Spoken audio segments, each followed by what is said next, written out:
Welcome to my YouTube channel छोटी कहानी बड़ी सीख।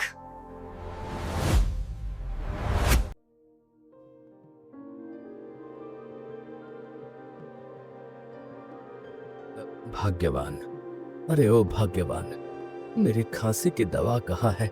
मुझे बहुत तेज खांसी हो रही है।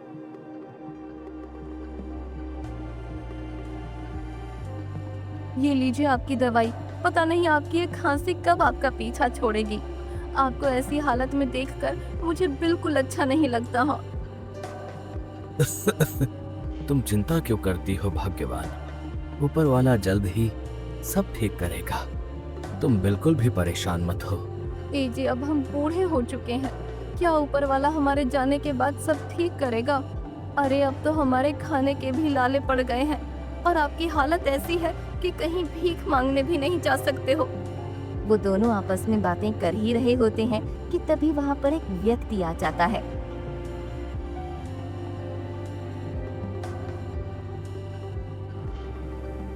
अरे पंडित जी, कैसे हैं? घर में सब ठीक तो है ना? कुछ नहीं बेटा, बस थोड़ी सी खांसी हो रही है। और बताओ, यहाँ कैसे आना हुआ बेटा? पंडित जी, आज मुझे मेरे घर पर पूजा करानी है, तो मैंने सोचा कि आपसे ही पूजा करा लूं। और वैसे भी आपसे अच्छी पूजा पाठ तो कोई और कर ही नहीं सकता। ठीक है बेटा, मैं तुम्हारे घर पूजा पाठ करने आ जाऊंगा। जी आप ऐसी हालत में पूजा पाठ कैसे करेंगे? वैसे ही आपकी तबीयत खराब है, अगर आपकी तबीयत और खराब हो गई तो? भगवान, अभी मैं इतना बूढ़ा भी नहीं हुआ हूँ जितना कि तुमको लगता है। भगवान, तुम बिल्कुल भी चिंता मत करो, मैं एकदम ठीक हूँ। सुखराम ये कह ही रहा होता है कि तभी उसे चक्कर आ जाते हैं और वो पलंग से नीचे गिर जाता है। जी आपको लगी तो नहीं? उठिए, चलिए उठिए। अगर मैं इन पंडित जी को अपने घर ले गया और कहीं कुछ अनहोनी हो गई तो सारा इल्जाम मुझ पर आ जाएगा। नहीं नहीं, मुझे पतली गली से निकल लेना चाहिए। और तभी वो व्यक्ति पंडित सुखराम से कहता है, अरे पंडित जी, अब आप आराम कीजिए, अब मैं चलता हूँ। जब आप ठीक हो जाएंगे तब मैं आपसे पूजा पाठ करा लूंगा। ये कहकर वो व्यक्ति पंडित सुखराम के घर से चला जाता है।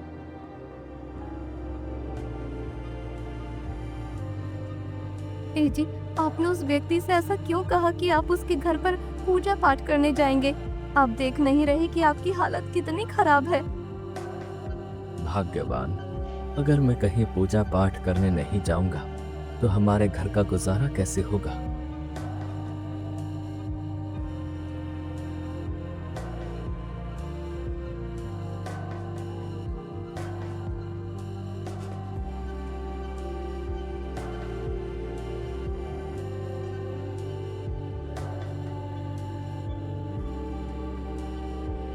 अरे चारा खाती है मेरी गैया, क्योंकि अमूल दूध पीता है इंडिया।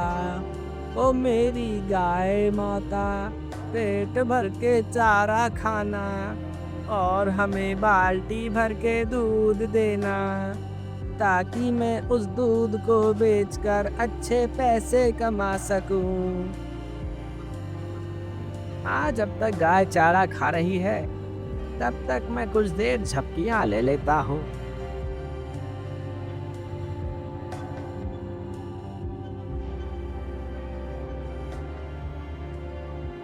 शाम को मंगरू अपनी गायों को लेकर घर जा रहा होता है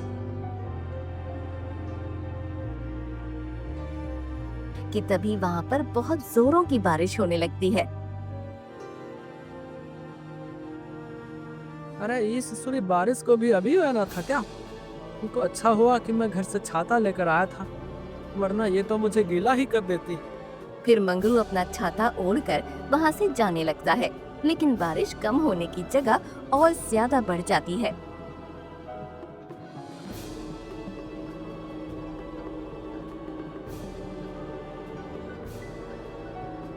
अरे बाप रे, लगता है इंद्रदेव आज बहुत ही ज्यादा गुस्से में है। इन्होंने तो मेरा छाता ही उड़ा दिया। मुझे जल्द ही किसी स्थान पर रुकना होगा। अगर कहीं बिजली मेरे सर पर गिर गई तो मेरा तो राम नाम सत्य हो जाएगा। थोड़ी दूर चलने के बाद मंगरू को एक बरगद का पेड़ दिखाई देता है।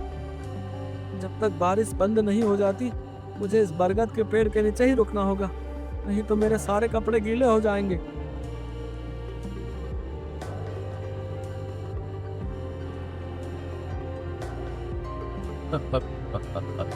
अरे वाह, आज तो बड़े दिनों के बाद इंसानी मांस खाने को मिलेगा। आज तो मैं पेट भर के भोजन करूंगा। और तभी वहाँ पर जिन्न के कुछ और साथी भी आ जाते हैं। हाँ उस्ताद, आज तो मैं इसकी गर्दन मरोड़ मरोड़ कर खाऊंगा और इसके लेग पीस चटनी के साथ दबाकर खाऊंगा। अरे कौन हो तुम और मैंने तुम्हारा क्या बिगाड़ा है? मैं एक मायावी जिन्न हूँ। तुमने इस पेड़ के पास आकर अपनी ही मौत को दावत दी है। अब हम तुम्हें कच्चा चबा जाएंगे। कृपा करके मुझे छोड़ दो, मेरी तो अभी शादी भी नहीं हुई, अभी तो मैंने ठीक से पूरी दुनिया भी नहीं देखी, प्लीज मुझे छोड़ दो। अरे मेरे बाप, रोना बंद कर। कब से गला फाड़ कर चिल्लाए जा रहा है। अरे इतनी आवाज तो टेप रिकॉर्डर में भी नहीं होती जितनी कि तू अपने गले से निकाल रहा है। अरे चुप हो जा मेरे बाप, हम तुझे छोड़ देंगे। जिन्न की ये बात सुनकर मंगरू खुश हो जाता है। अरे ओ जिन भैया, आपकी जय हो, आपका बहुत बहुत शुक्रिया। जिन भैया, आपने इस गरीब को छोड़ दिया, आपका ये उपकार मैं जिंदगी भर नहीं भूलूंगा। आपकी जय हो जिन भैया। चल अब मस्का मत लगा और हाँ, दोबारा इस पेड़ के पास दिख मत जाइयो, नहीं तो तुझे इसी पेड़ से उल्टा लटका कर तेरी भजिया फ्राई बना दूंगा, समझा? और फिर मंगरू अपनी गायों को लेकर वहाँ से पतली गली से निकल जाता है।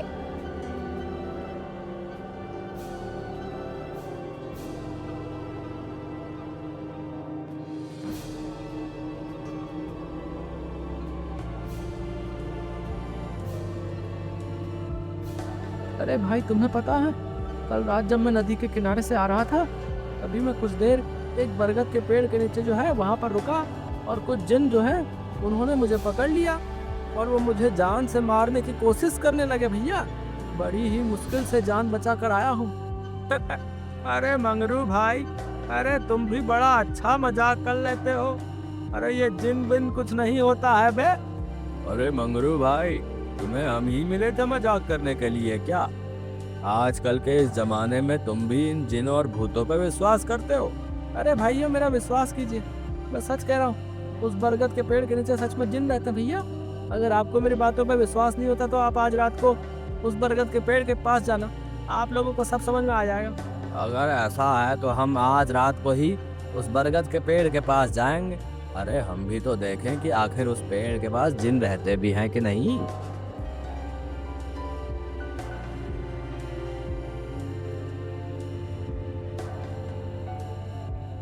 रात होने पर गांव के कुछ लोग उस बरगद के पेड़ के पास जाने लगते हैं और उनको वहां पर डरावनी डरावनी आवाजें सुनाई देने लगती हैं।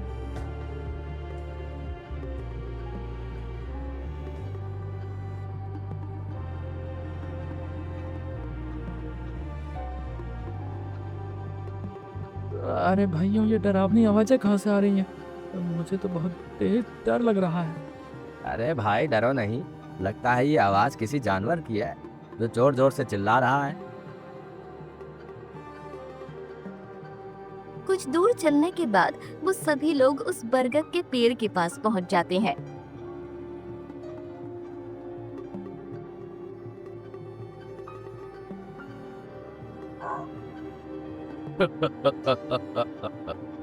अरे साथियों, देखो कितने सारे लोग आए हैं।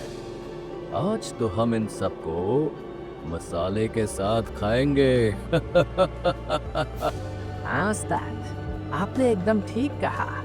आज तो हम इनको मिर्च मसाले के साथ खाएंगे।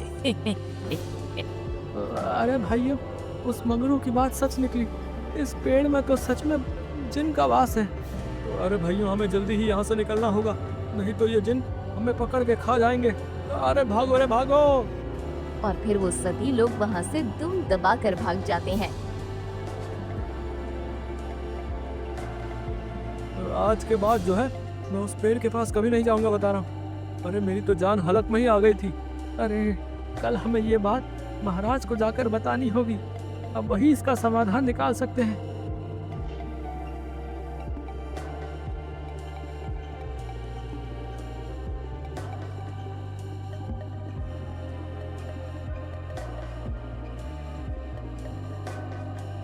अगले दिन सभी गांव वाले राजा के दरबार में पहुंचते हैं।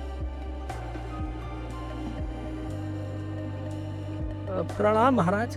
अरे गांव वालों, तुम सब इतनी चिंता में क्यों लग रहे हो? आखिर बात क्या है जो तुम सबको यहाँ आना पड़ा? अब आपको क्या बताएं महाराज, हमारी नदी के पास जो है एक बरगद के पेड़ के नीचे बहुत ही खतरनाक जिन रहते हैं महाराज। ये तुम क्या कह रहे हो? मैं इन सब बातों पर विश्वास नहीं करता। जिन बिन कुछ नहीं होता। हमारी बात का विश्वास कीजिए महाराज, हमने उन मायावी जिनों को अपनी आंखों से स्वयं देखा है। फिर उस व्यक्ति ने राजा को विस्तार से सारी बात बताई। अच्छा, ये तो बड़ी ही गंभीर समस्या है। हमें जल्द ही इस विषय पर कुछ करना होगा, नहीं तो वो जिन हम लोगों को हानि पहुंचा सकते हैं। हाँ महाराज, कुछ कीजिए, क्योंकि उस रास्ते से किसी न किसी व्यक्ति का जो है आना जाना लगा रहता है। गांव वालों, आप सब निश्चिंत होकर अपने घर जाओ। हम जल्द ही इस समस्या का समाधान निकाल लेंगे। और फिर सभी गांव वाले राजा को प्रणाम कर वहां से चले जाते हैं।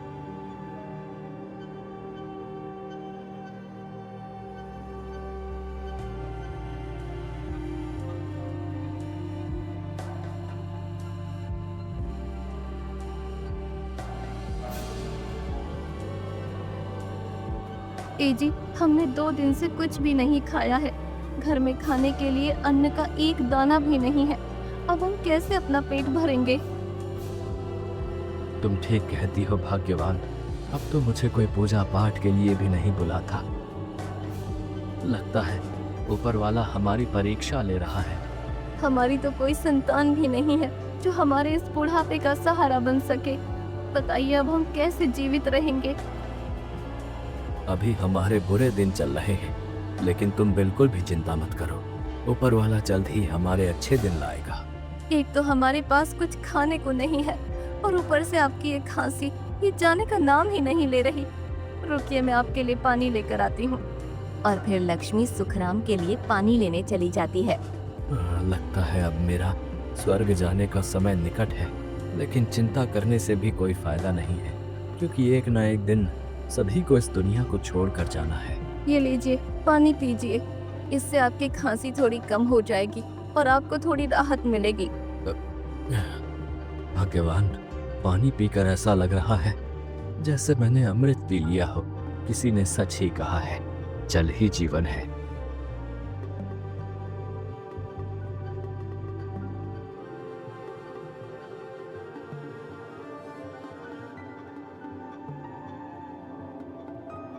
मुंशी जी, क्या आपके पास कोई उपाय है कि हम उस जिन से कैसे पीछा छुड़ा सकते हैं? महाराज, इसका उपाय तो मेरे पास नहीं है, लेकिन मैं एक बाबा जी को जानता हूँ।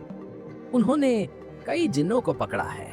हो सकता है वो हमारी कुछ मदद कर दें। ठीक है मुंशी जी, अगर आप कहते हैं तो हमें उन बाबा जी को अवश्य बुलाना चाहिए। आप आज ही उनको हमारे महल में बुलाइए। जी महाराज, आपका हुक्म सर आंखों पर। कुछ देर बाद वो बाबा जी राजा के दरबार में पहुंच जाते हैं। प्रणाम महाराज, बताइए आज आपको मेरी याद कैसे आ गई? बाबा जी, हमने यहाँ आपको किसी खास काम के लिए बुलाया है। कैसा काम महाराज, बताइए। हो सकता है मैं आपकी कुछ मदद कर दूं। बाबा जी, दरअसल बात यह है कि हमारे गांव में एक नदी के किनारे एक बरगद का पेड़ है जिस पर जिन का बसेरा है। आपको हमने उन जिनों को भगाने के लिए बुलाया है। क्या आपके पास कोई उपाय है? उपाय तो है महाराज, लेकिन उपाय थोड़ा कठिन है। आप हमें वो उपाय बताइए बाबा जी, हम वो उपाय करने के लिए तैयार हैं। महाराज, उस जिन से पीछा छुड़ाने के लिए आपको उस बरगद के पेड़ पर एक सफेद कपड़ा बांधना होगा।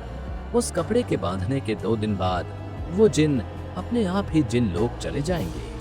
लेकिन महाराज, उस बरगद के पेड़ पर सफेद कपड़ा बांधने कौन जाएगा? अगर कोई उस पेड़ के पास गया तो वो जिन उसे जिंदा नहीं छोड़ेंगे। मुंशी जी, आप फिक्र मत कीजिए, इसका उपाय है मेरे पास।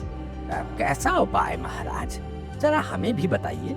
मुंशी जी, सारे गांव में ऐलान कर दीजिए कि जो भी व्यक्ति उस बरगद के पेड़ पर सफेद कपड़ा बांध कर आएगा, हम उसे पूरी 1000 स्वर्ण मुद्राएं उपहार में देंगे।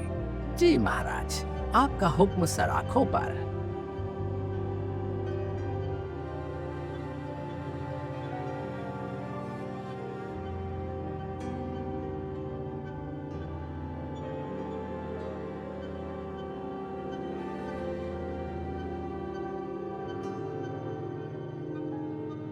सुनो सुनो सुनो, महाराज का हुक्म है कि जो भी व्यक्ति उस बरगद के पेड़ पर सफेद धागा बांध कर आएगा, उसे महाराज 1000 स्वर्ण मुद्राएं उपहार में भेंट करेंगे। सुनो सुनो सुनो। 1000 स्वर्ण मुद्रा के पीछे भला कोई अपनी जान कैसे गवा सकता है? अगर महाराज मुझे पूरा महल भी दान में दे देते ना, तो फिर भी मैं उस बरगद के पेड़ के पास नहीं जाऊं। हाँ भाई, तुमने सही कहा। उस पेड़ के पास जाना मतलब अपनी ही मौत को दावत देने जैसा है।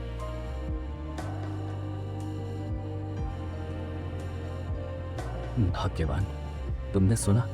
जो भी व्यक्ति उस बरगद के पेड़ पर सफेद कपड़ा बांध कर आएगा, महाराज उसे 1000 स्वर्ण मुद्राएं भेंट करेंगे। लेकिन उस पेड़ के पास कौन जाएगा? किसमें है आखिर इतनी हिम्मत? मैं जाऊंगा उस पेड़ पर सफेद कपड़ा बांधने। ये आप क्या कह रहे हैं? क्या आपका दिमाग खराब हो गया है? आप भली भांति जानते हैं कि उस पेड़ पर मायावी जिन्न का वास है, और कहीं आपको कुछ हो गया तो? भाग्यवान, वैसे भी हमने 2 दिनों से कुछ खाया नहीं है। घुट घुट कर मरने से अच्छा तो यही है कि मैं उन जिनों के हाथों ही मर जाऊं। ये आप क्या कह रहे हैं? अगर आपको कुछ हो गया तो मैं भी जिंदा न रहूंगी। चुप हो जाओ भाग्यवान, मुझे कुछ नहीं होगा। मुझ पर विश्वास रखो, ऊपर वाला सब ठीक करेगा। ये कहकर पंडित सुखराम राजा के महल चला जाता है।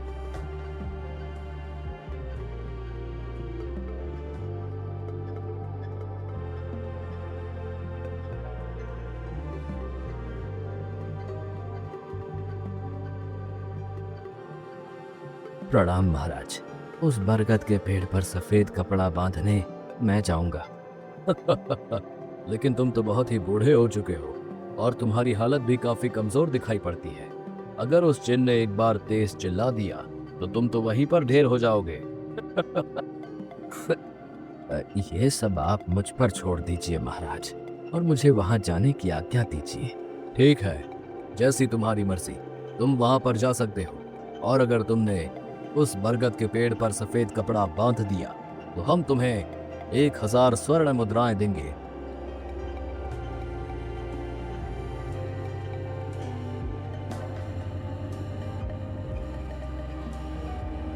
रात होने पर पंडित सुखराम उस पेड़ के पास पहुंच जाता है।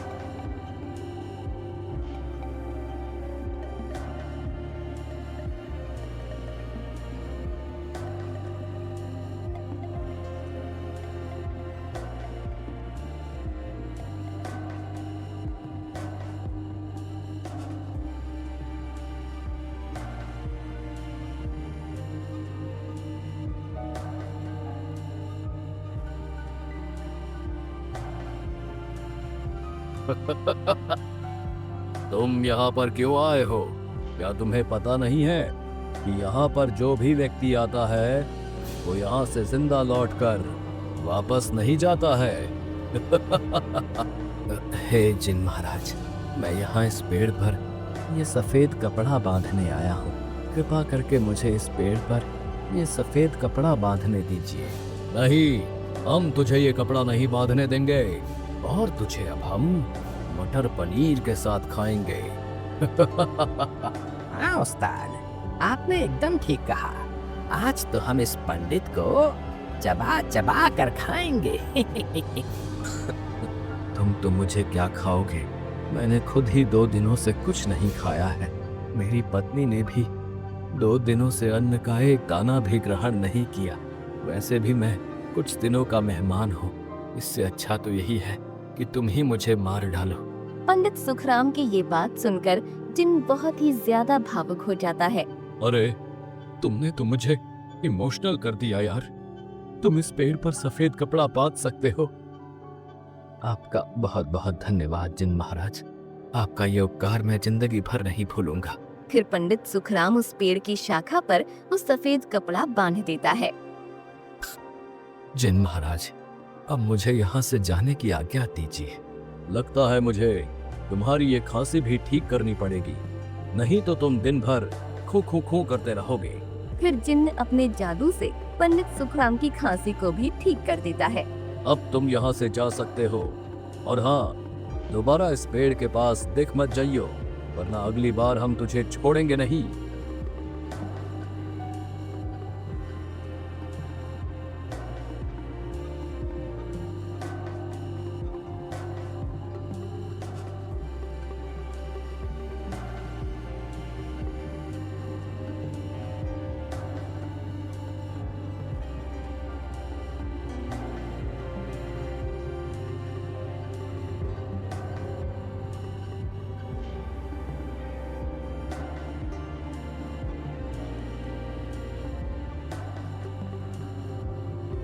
और फिर अगले दिन पंडित सुखराम राजा के दरबार में पहुंच जाता है।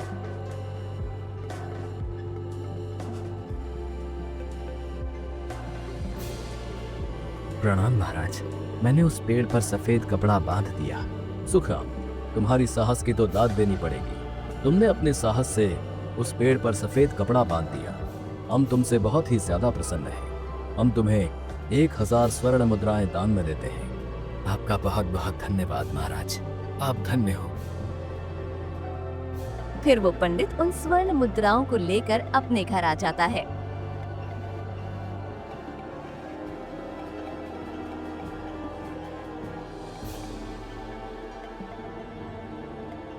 जी, आप आ गए। मैं आपका कब से इंतजार कर रही थी। भाग्यवान, मैंने उस पेड़ पर सफेद कपड़ा बांध दिया, और ये देखो, महाराज ने मुझे 1000 स्वर्ण मुद्राएं भेंट की हैं। अरे ये क्या, आपकी खांसी तो एकदम ठीक हो गई है। हाँ भाग्यवान, उस जिन ने मेरी खांसी ठीक कर दी है। अब हम इन स्वर्ण मुद्राओं को बेचकर एक बड़ा सा घर बनाएंगे। फिर पंडित सुखराम ने उन स्वर्ण मुद्राओं को बेचकर एक बहुत ही बड़ा आलीशान घर बनवाया और अपनी सभी जरूरतें पूरी की। और फिर 2 दिन बाद उस बरगद के पेड़ से वो सभी जिन्न अपने जिन्न लोक चले गए। अब मैं क्लियरली बोल रहा हूँ, चैनल को सब्सक्राइब करें। चैनल का नाम है छोटी कहानी बड़ी सीख। लाइक कीजिए, सब्सक्राइब और कमेंट भी कीजिए। धन्यवाद।